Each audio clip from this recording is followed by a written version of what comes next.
Sunday, 6th October 1985. Spiritual Aspirations I.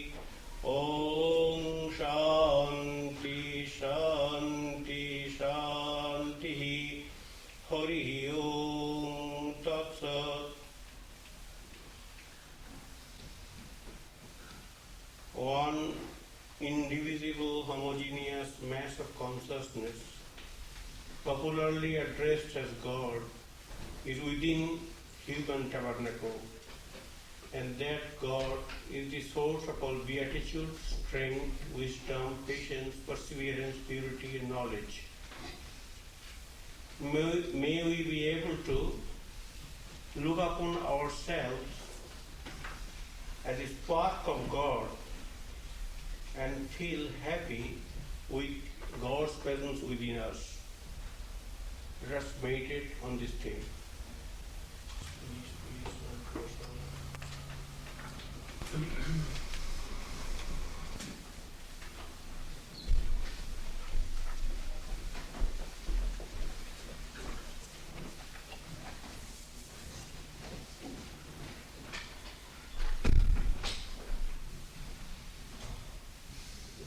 I am reading from Swami Virajananda's Bhakti Yoga.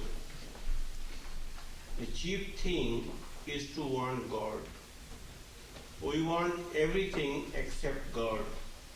Because our ordinary wants are supplied by the external world, it is only when our necessities have gone beyond the external world that we want a supply from the internal, from God. So long as our needs are confined within the narrow limits of this physical universe, we cannot have any need for God. It is only when we have become satisfied with everything here that we look beyond for a supply. It is only when the need is there that the demands will come. Have done with all this child's play of the world as soon as you can. And then she will feel the necessity of something beyond the world. The first step in religion will come.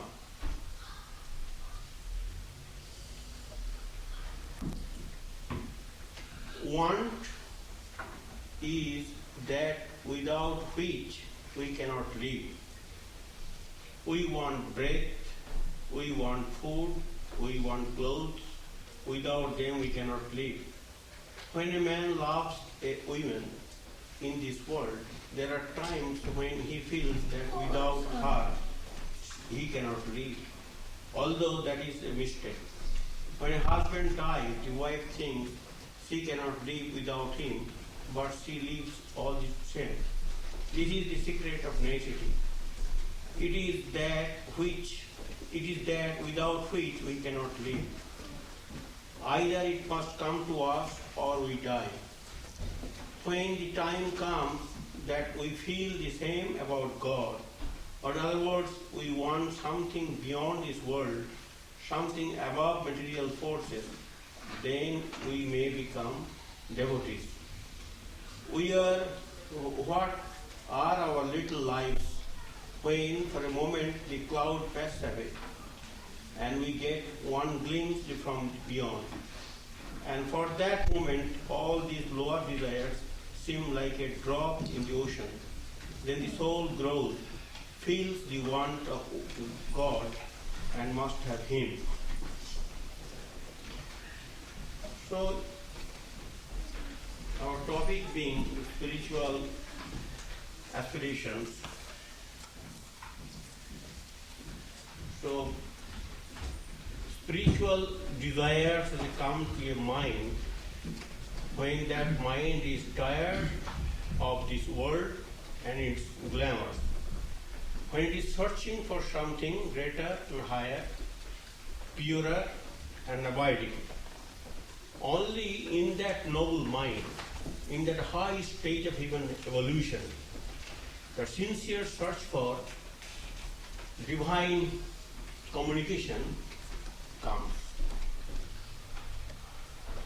Now, most of the people live a very shallow life. We unfortunately are in the lower rung of evolution, and due to that backward or the undeveloped stage of life, it is not mature, it is not well developed, it is not spiritualized, it is sensuous, it is material, it is earthly.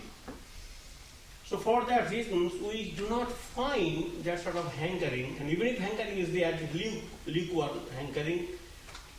It is not intense, it is not wholehearted, it is not sincere.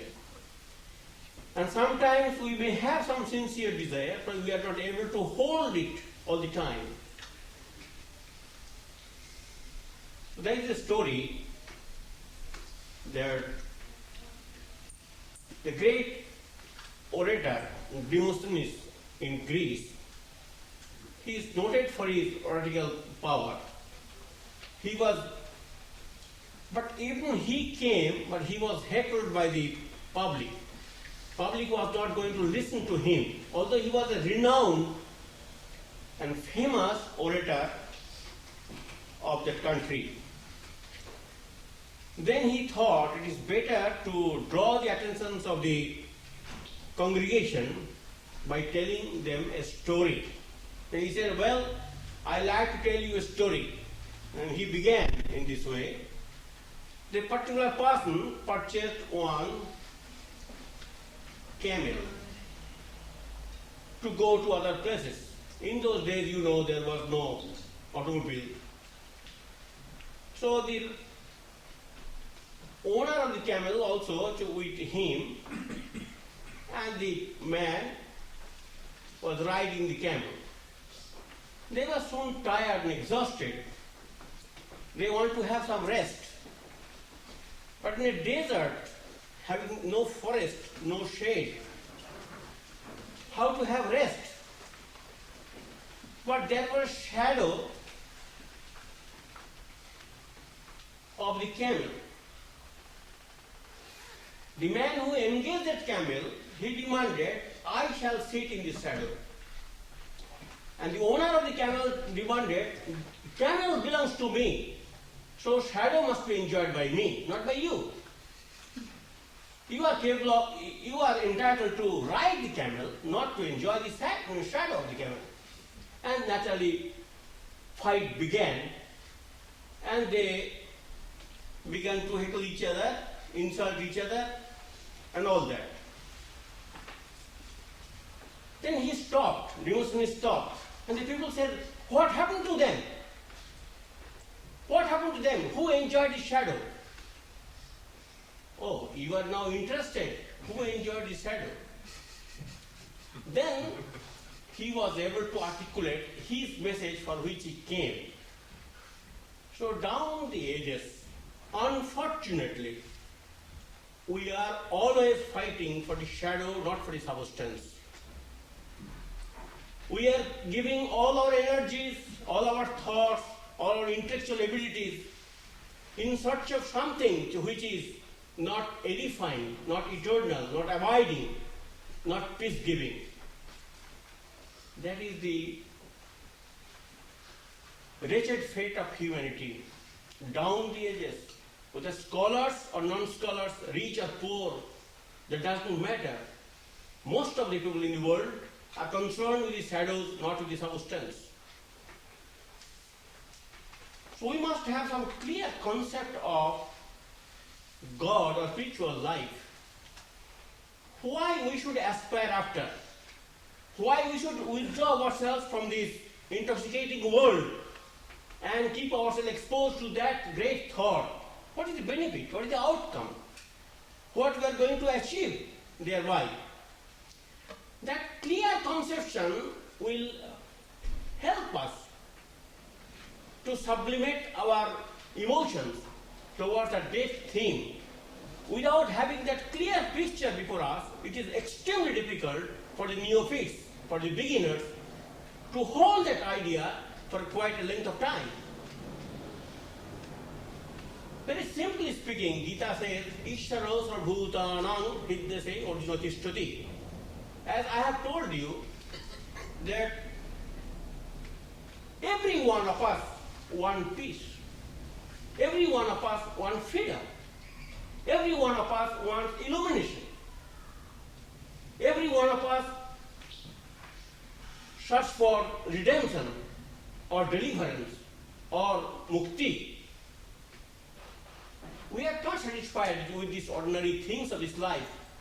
We aspire after something eternal, something perennial, something divine, something sublime.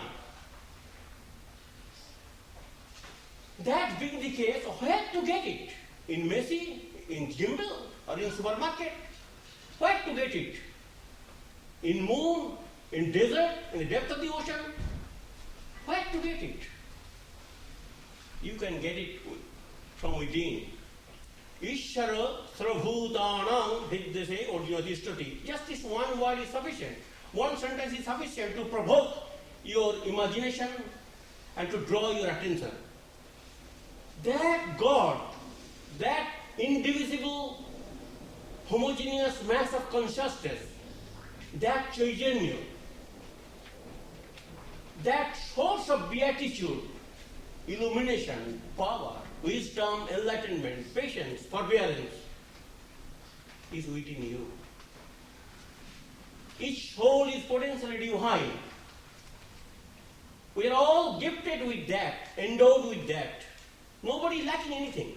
Each soul is potentially gifted. A blind person, a lame person, a street walker, a poor person, every one of us is endowed with that great, rich heritage, divine heritage. God is eternally living with him or her, no matter where he or she lives and how he or she lives. Now, if that be the case, the God is sleeping within human tabernacle, and God is the source of all energy and peace, then how to actualize it, how to experience it, how to communicate with it, how to unfold it, how to radiate it, that's the business of spiritual discipline.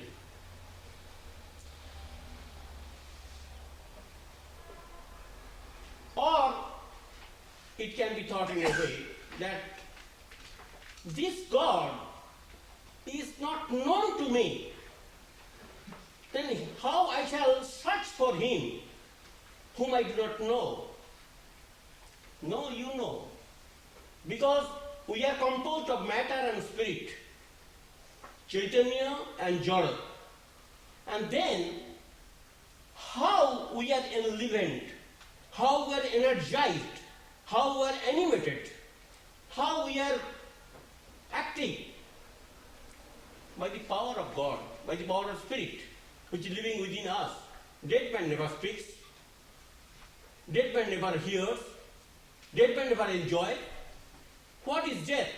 That ingredient, spiritual principle is lacking. It has gone away. It has departed. So, Shankara gives one beautiful example. Suppose a glass with many holes, and in the midst of that glass, there is a light burning, candle is burning. Candle is burning inside the glass, and due to numerous holes, candle can be seen. Candle's light can be enjoyed. So the God is within us in the form of the candle. And so many holes are there. From that holes we can see that illumination, that light. Because he is a living principle within us, that's why it is possible for us to enjoy our life, to transact the business of life. And senses are working only for its presence within us. That also makes a sense that when senses are activated, when life is being lived or energized, then he must be present. So his presence can be felt or monitored or experienced or understood in this way. Now, who can do that? It is a heroine's job or a hero's job. It is not for the drowsy or for the people having lack of faith or lack of strength. Upanishad says, Nayamatma balahinena bhiya. Those who are weak-minded, it is not possible for them to make a progress in spiritual life because it requires stubborn willpower to surmount the elementary difficulties of spiritual life.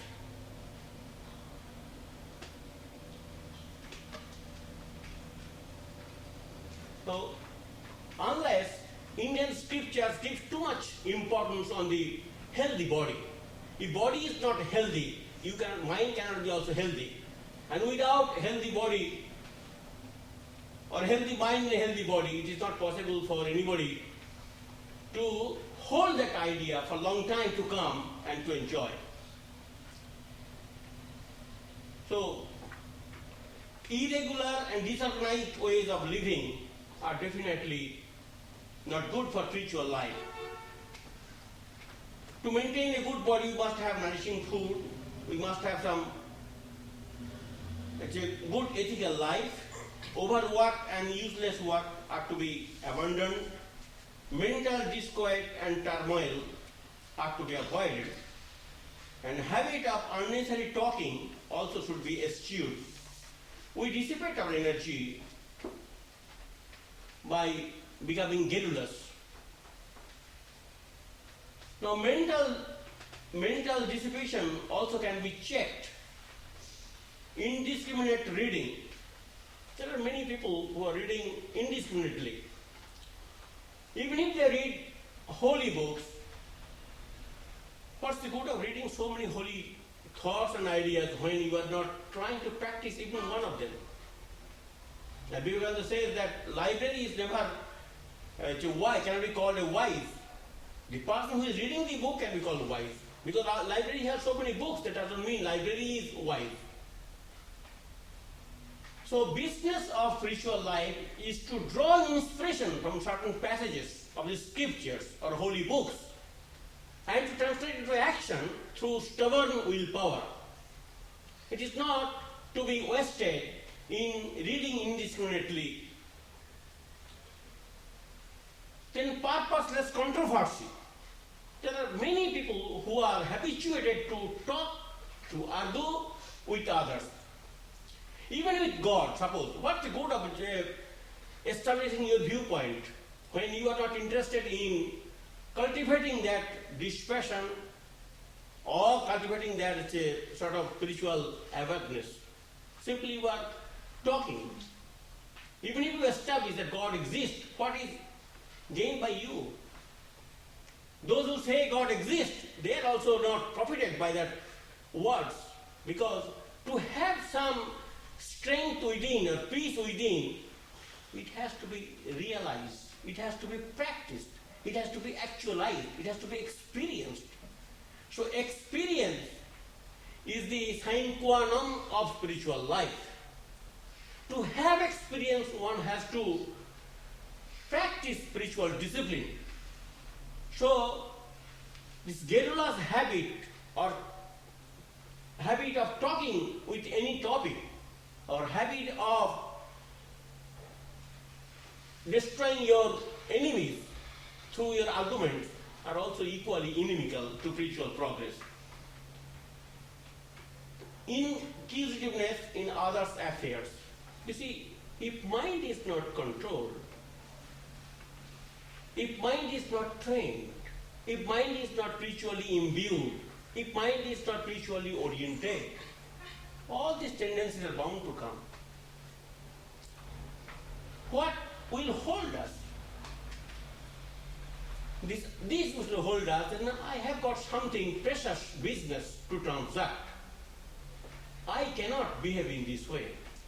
So your constant precious business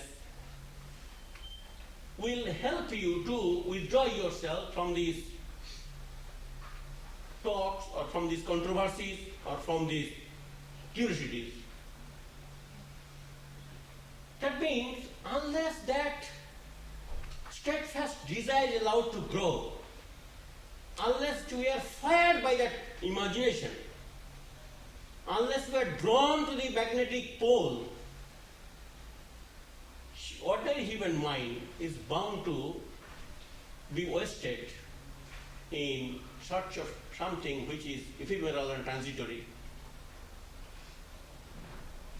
For fighting with others, we all do. In varying degree, we all do. Because we have got no other important business to transact. That's why we allow ourselves to be cheated in this way. And over-ambitiousness are inimical. We must know our own potentialities, own power, own capacities. Over-ambitious projects will definitely make us depressed.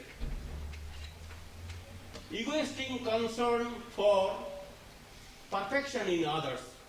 Perfection syndrome is quite known to us. It is definitely good that we should try to do our things perfectly. But perfectness cannot be achieved in all spheres of life. And we know many people who are oriented in this way, they dissipate their energy in such a way in attaining perfection in their secular work or in their spiritual work that they are exhausted after the work. They are tired. They are lacerated. And these lacerated people, or tired people, exhausted people, they are not able to enjoy afterwards. Suppose I am given the task of doing something before puja or anything, and I dissipated my energy in such a way, physical and mental both, that I am not able to enjoy the puja itself. I have finished all my energy, exhausted all my energy before that. Then lower impulses are to be curbed. Without controlling the lower impulses, it is never possible to make our mind pure or make our mind steadfast. Because mind is always running away. Mind is always searching for cheap pleasures of life. If the mind is not controlled, if the mind is not arrested, if the mind is not trained, if the mind is not spiritually oriented, natural tendency of the mind is to search in the ordinary sphere of life satisfaction. Habit of harboring grudge against others. There are many people who indulge in such behaviors. Then daydreaming, emotional clarifying, indulging in fantasies.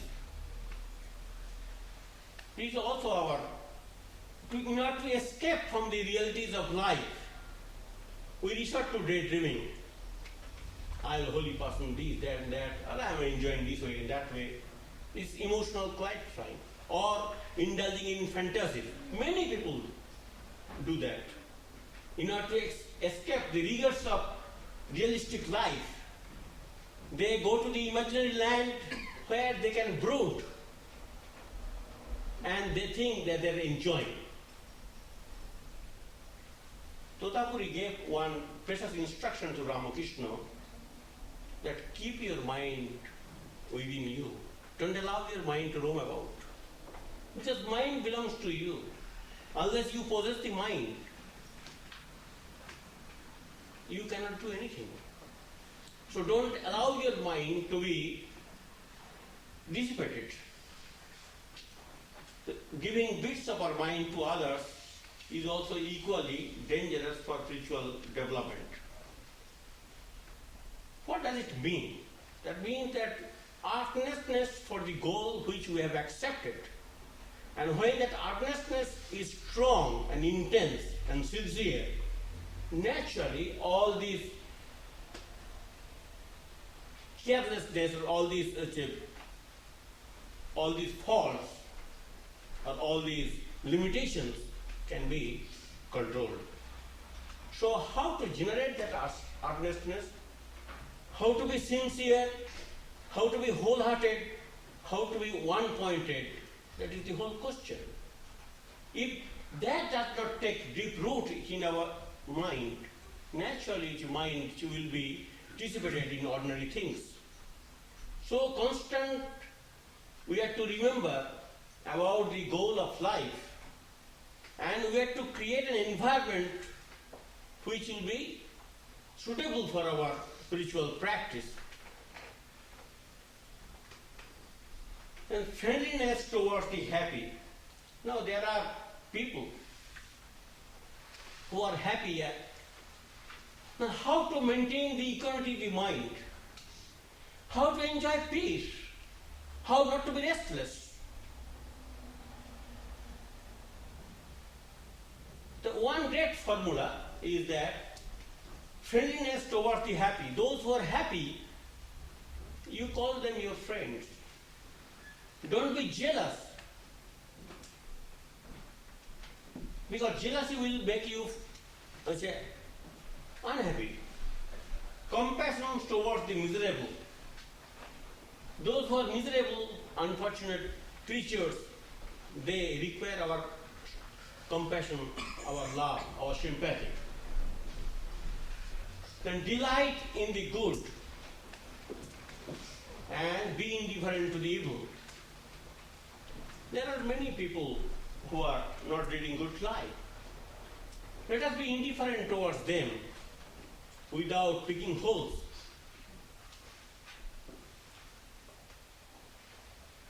Now, spiritual life also demands introspection, reflection, meditation, discrimination.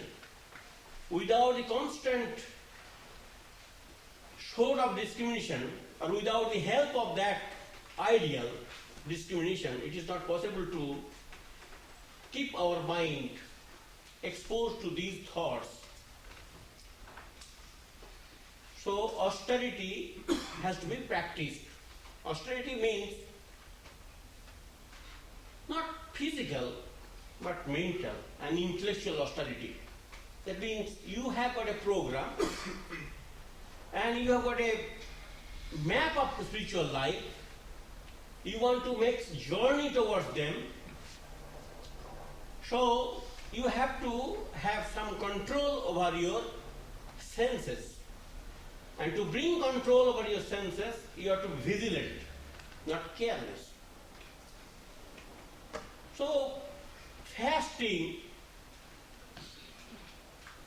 is one of the important elements in spiritual life. Mortification of the flesh. Flesh is not allowed to grow. Flesh is mortified. Flesh is killed. Flesh is starved. But nowadays, we are not capable of fasting in that way. Because when we begin fasting, we become exhausted, we become tired. Our mind is kept busy in thinking of the body and body alone. We cannot lift our mind for something for which we are fasting. Sri Ramakrishna used to say that, well, in Kali Judo, when we are body bound, when we cannot give our body consciousness, and when we are generally very weak, it is no good to develop that sort of fasting habit and thereby creating all problems of body, and mind is not allowed to think of God for which we are fasting. So Gita also says that because God is within you, So what's the good of fasting and thereby giving trouble to God? So if you think that this body is the temple of God, and if you think that this body should be maintained for the satisfaction of God, so body should be given some nourishment which will help you to purify your mind, to elevate your mind, to concentrate your mind, to meditate on God. Because the main purpose is lost. And when there is a fruit in the basket, we may try to have the basket. But when there is no fruits in the basket, simply trying to snatch the basket itself without any fruits, it has got no meaning. So what is the real austerity? Some people say truth. If you hold truth, truth will make you free. So hold truth. Hold the substance. Hold the ideal. Try to remember that ideal as much as possible. And by holding that truth or truthful ideal, you are making enough austerity to purify your body and mind and senses. You are coloring your mind with that truth. And then conquering lust. There are many people who can fast or who can do some physical austerities also. Suppose without any food, standing on the head. And there are various other austerities you can see. But they are not able to conquer their lust, conquer their lower impulses.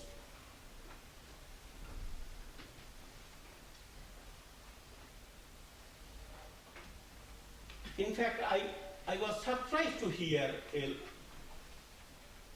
incident from one of our friends that there was a camp for the yogis in India where they are training themselves to become a yogi.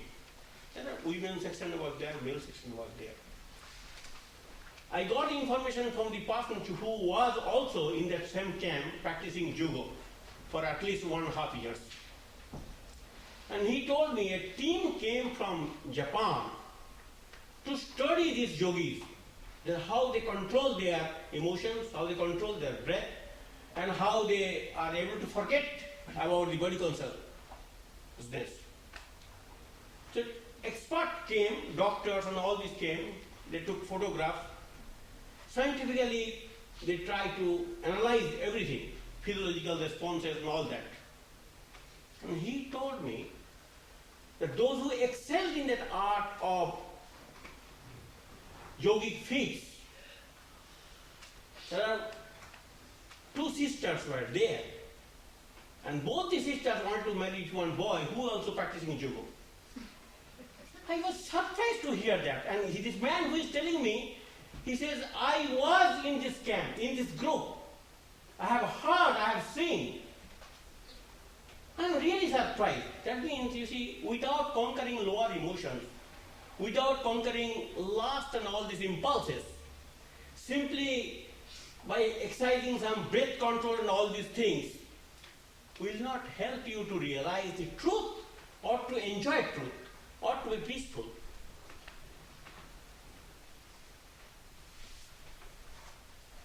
So it is a very difficult task. We must be aware of these things, the snares of the mind, or how mind deceives us. Anyway, then renunciation. Renunciation is very positive. It is not negative at all. Very, very positive. We are always practicing renunciation, in fact, in every walks of life. When we want something better and higher, naturally we give up the lower things. So, this is renunciation when we are giving up lower things and aspiring after higher things. So, these renunciation has to be practiced, impulses have to be controlled, and your truth has to be loved. These are the austerities. It is not physical modification or fasting or any other feats. you can draw attention of the people. I know in Himalayan regions, I know the people, there are one or two yogis, completely having no clothes. And in Himalayan regions, they are, in all seasons they are there. In summer, in winter. Because they have practiced it, not that he or she is very ritually looking. They have practiced it. Due to that continuous practice, they are able to keep themselves in that state. There is no spiritual element in that way. To have some love for truth, or to have some peaceful mind, some loving love and sympathy for others, dedication for idealism, are something different from physical fasting or physical austerities. Physical austerities are necessary. I am not suggesting that it is not necessary. But why it is necessary? In order to keep our mind towards God. If mind becomes weak, if body becomes weak, if mind is not allowed to think of God, that austerity is denounced in Bhagavad Gita and in every great scriptures. Well, spiritual arrogance are to be avoided. Those who have taken the robes or those who do little spiritual practices and that, they have got, we are the mask of religiosity, and they say, well, I am holier than thou. There was a Muslim fakir. He was sitting and he was thinking himself that he is anyway far better than ordinary run of people. But he saw, to his astonishment, that another gentleman was sitting with women and he was drinking something out of his bottle. Then he said, well, in a holy place, this man is drinking wine and enjoying the companionship of the women. So he was thinking in that way. Suddenly, a boat was capsized. They were sitting near the bank of a river. And this gentleman, that Muslim fakir or Muslim, what is called, saint, he was counting his beads. But that man rushed immediately and rescued all the 6 drowning people from the boat. And then he came that he, after all, every man has got some good sense. He says, well,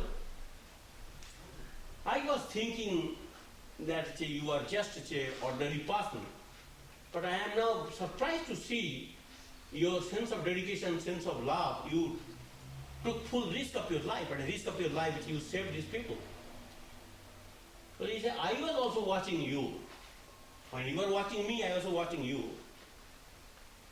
Well, this woman is my mother, and I am drinking water because I could not bring any pot. This is not wine. He says, as you have rescued these 6 people, you also rescued me from egotism, from conceit. I surrender at your feet. So he was a holy man, leading holy life, and he is ordinary person.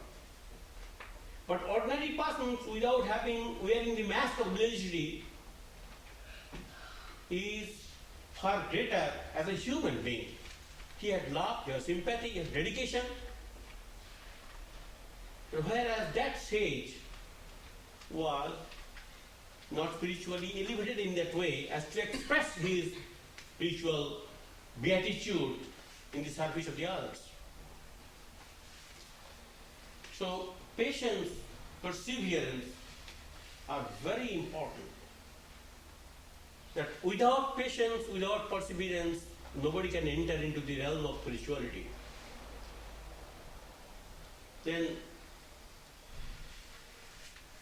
self-reliance, or that illumined faith which helps us to proceed our journey towards the goal.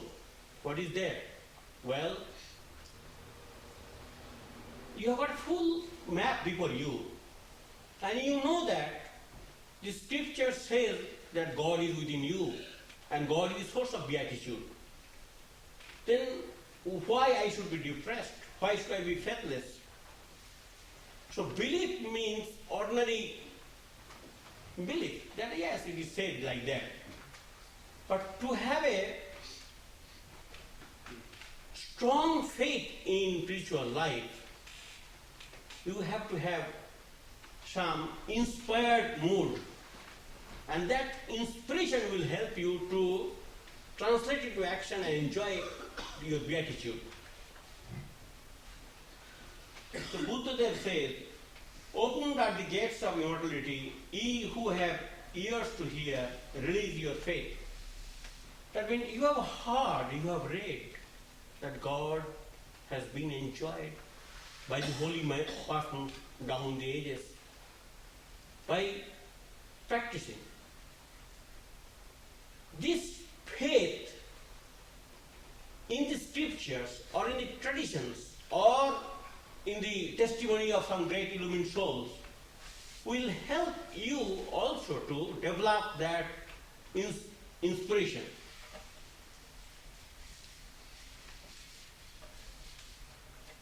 So in all great scriptures, it is said that first you have to have that sort of faith. Faith will transform your life and help you to enjoy illumination.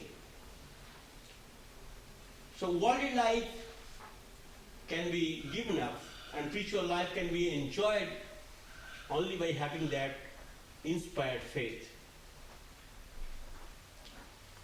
Faith in an ultimate solution of the problems of life. These problems of life which are confronting us, we all know how to solve the problems. Who will solve the problems? In which way the problems can be controlled or solved? Only by developing spiritual awareness, only by becoming illumined, only by coming near to God. So if we are not willing to accept this sort of testimony of the great saints and sages and illumined souls, it is not possible for us to confront the problems of life. So that is called faith, that yes, the problems of life can be solved by developing spiritual life. So let me try my best to develop my spiritual potentialities. And without any hesitation, without any wavering of mind. So ordinary belief gets energized into dynamic faith. Unless the dynamic faith is aroused or cultivated or generated, it is not possible to make serious progress in spiritual life. Now knowledge has got two sides. It gives the knowledge of the object, and knowledge also helps us to have that faith. This is most ordinary, that I know this and that. Extraordinary thing is that I know that by controlling one's emotion, one can get rid of the lower passions. That knowledge, the secondary knowledge, comes out of faith. So faith is something dynamic and total. And this saves us.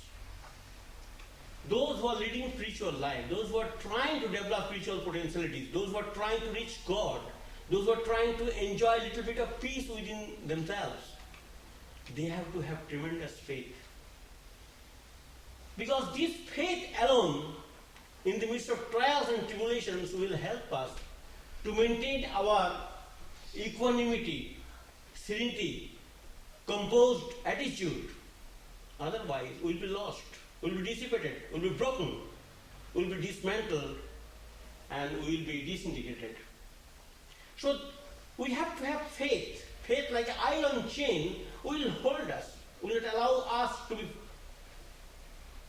run away from the post or to be lost. So in our scripture it is said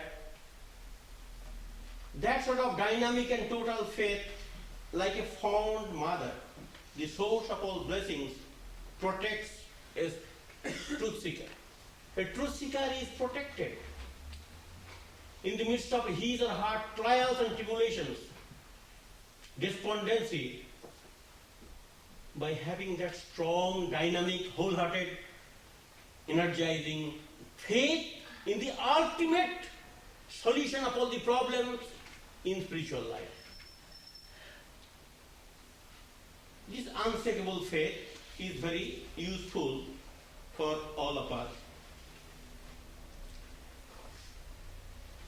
So, main question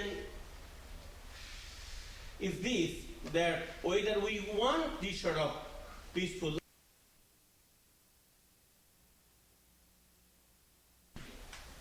doggedly, then we are to have that sort of faith, cultivate that sort of faith that yes, this is the route trodden by the illumined souls, down the ages. Understanding its difficulties, it has to be pursued. So let us pursue with all sincerity this religious program which will bring peace and harmony in our lives, which will be enough to control our lower emotions and which will solve all our problems. So we must be imbued by that faith in the solution of problems by developing spiritual life. Well, it is very pleasing to think, very satisfying to think that very few people are gifted with this faith. Very people undertake journey in this hazardous path, but they are the salt of the earth. By their spiritual emotions, they are constantly helping humanity to hold that idea. So these great peoples down the ages had rendered a great service in upholding that spiritual ideal. And that ideal, when pursued in our own humble way, we also enjoy happiness within ourselves. So in the higher stage of evolution of human life, this sort of feelings overtakes us. In the lower life, we are too busy to enjoy our sensuous life, gross life, earthly life. But when we are little elevated, little promoted, little matured, we seek peace from within, from God. That peace-seeking mentality, coming in contact with God, coming nearer to God, is the goal of spiritual life. Let us try to understand the beauty of spiritual life. Let us try to emulate the high examples exemplified by great personalities, and let us try to devote our energy in enjoying that life within ourselves. So this sort of practice, this sort of devotion, this sort of dedication, this sort of suffering too, in the quest of spirit, are very rewarding, very satisfying, very ennobling. In this whole world, there is no business which is more rewarding than this. Those who are trying to control their emotion and trying to sublimate their energies in search of truth, in search of God, they are the highest specimen, they are the highest type of people. And these peoples are the great benefactors of human society. Let us not forget that ideal. Let us not be indifferent to that ideal. Let us be sincere to hold that ideal before our gaze, before our humanity, so that we can serve the cause of truth, by emulating the examples of truth. And that brings total satisfaction in human life. Stop here. Om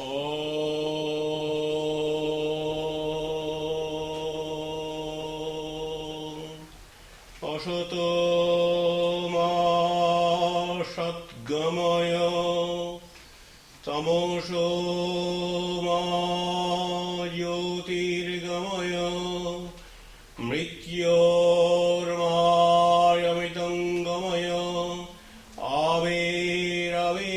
Avirmoedi Rudra Jate Dashinam Mukham Te Namam Pahinityam Om Shanti Shanti Shanti Harihi Om Tat Sat. May He who is the Father in heaven of the Christians, Holy One of the Jews, Allah of the Mohammedans, Buddha of the Buddhists, Tao of the Chinese, Ahura Mazda of the Zoroastrians, and Brahman of the Hindus, lead us from the unreal to the real, from darkness to light, from disease and death to immortality. May the all-loving being manifest Himself unto us. May the all-loving being manifest Himself unto us. May the all-loving being manifest Himself unto us and grant us abiding understanding and all-consuming divine love.